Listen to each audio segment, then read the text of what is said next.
So this book, The Esoteric Philosophy of Love and Marriage, on Instagram. Instagram has the shittiest connection ever. That's why I always go live on Facebook instead. But whatever, I'll try it out here. Esoteric Philosophy of Love and Marriage by Dion Fortune. I got this book maybe 3 years ago. It's beautiful, and I'm going to be reading to you guys today, starting off with the introduction, of course. And just to give you guys a brief overview, this book is about higher levels of our consciousness and how they connect with the lower physical levels of our being. And it also talks about how the origin of man, the origin of matter, the concept of esoteric sex, things like that. So I'll come on each day and read a chapter until the end. So the introduction.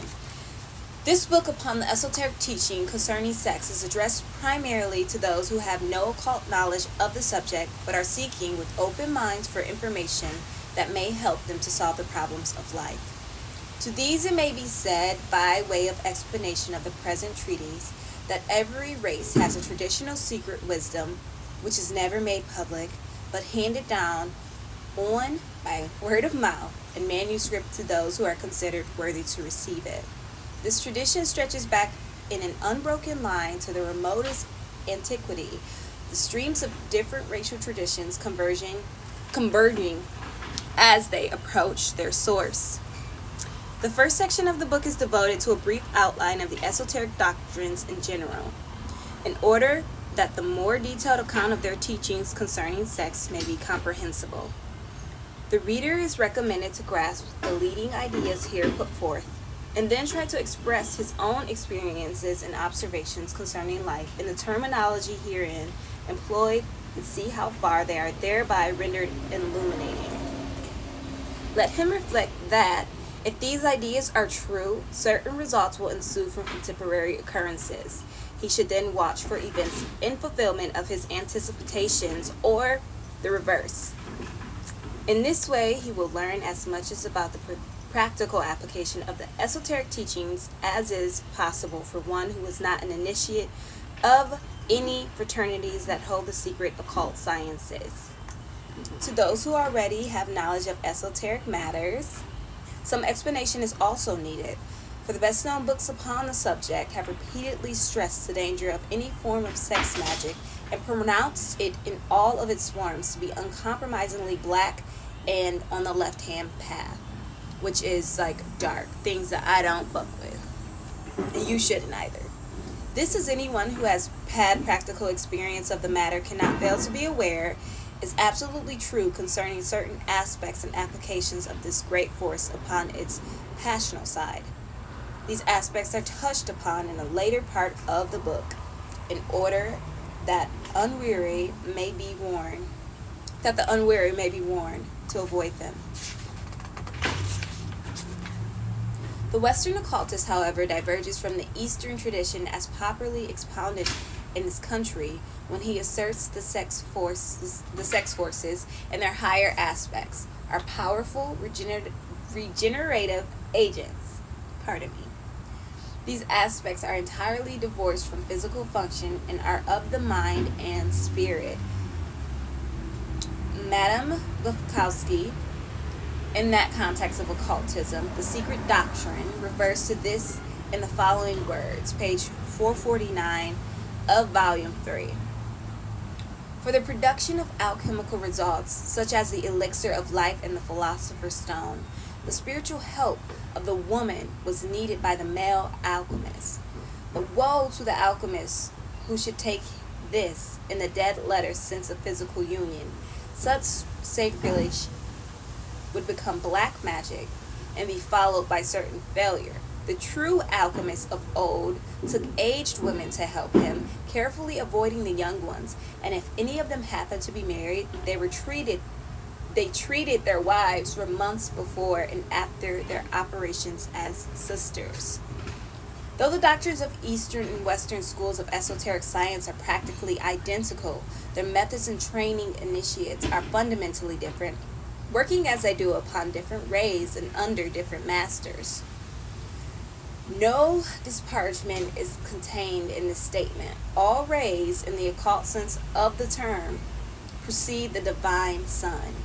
The Eastern tradition has a magnificent literature, and it has grown and spread into a great tree, overshadowing the life of the races that dwell under it, and honored by all, even those who understand it least. The Eastern and Western schools differ greatly in their attitude towards these forces and facts of life, which we sum under the great name of sex. To the Eastern, woman is an inferior, less highly developed in every way. Many Westerns regard her, on the contrary, as a superior to man, the inspirer, the guardian of the ideal. These different attitudes find their reflection in the esoteric methods of each tradition. The esoteric occultist seldom finds in Purdue-dwelling woman developments of intellect and spirit compatible with comradeship. I've never said that word. Comradeship. That's funny. In his lofty and exacting work, and in such work, if sex cannot be used in its higher aspects, it must be eschewed altogether. Therefore, the Eastern tradition makes no provision for the esoteric contribution of the female sex to race life. In the Western tradition, on the other hand, woman plays an important part, just as she does in its social and political life. Whatever conditions may prevail among races that segregate their women, no one can afford to ignore the sex element in the higher life of Anglo-Saxon races.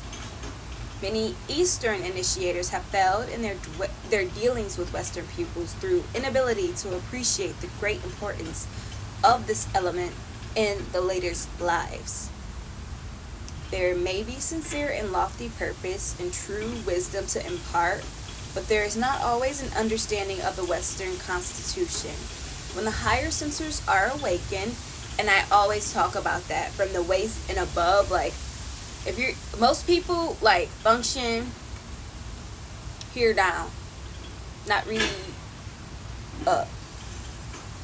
These lower chakras, in my opinion, are more connected, and there aren't just 7 chakras. That's just not it. I'm not going to go into the chakra systems right now, but I need you guys to understand that vibrating, focusing on your intention, and like just spewing constantly, and closing off your heart, and just being overly sexual and desiring things and having no foundation, instability.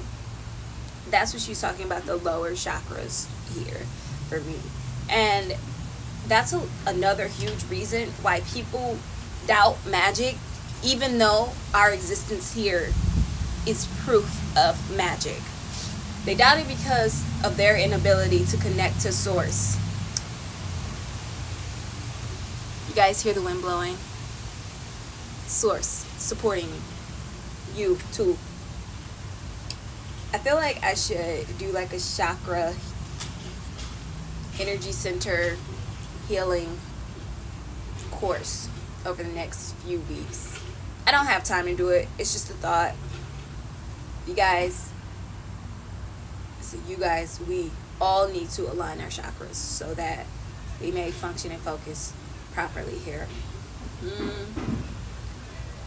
I don't have any problems, as I stated last night, which is why I spent my ritual talking to you guys instead of what I would usually do. Like, I still have some things I need to burn and stuff, but I'm going to save that for a bigger ritual towards the end of this month.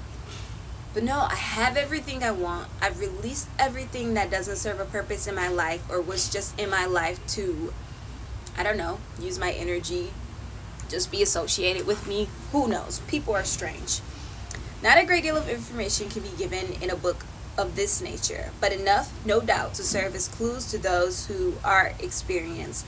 The nervous strain so common among these who study occultism is largely due to the failure to secure a proper distribution of the life forces among the vehicles. Exactly what I just said before I even read it. This is a book I'm going to be sharing with you guys probably for the next, 25 days. I'm going to come on and read one chapter every day. This book is so powerful. And yeah, that's my piece for this morning as far as reading. You guys can hop on and sit with me live or just watch the playback. Today's a very great day as far as the weather is concerned. I feel the weather is perfect for this third day of September. If it's your birthday, have a happy birthday. I'm getting out of really celebrating birthdays because to me, they're just like, why? You know, Americans make such a big deal out of everything. Day you were born, it should be celebrated like every 5 years.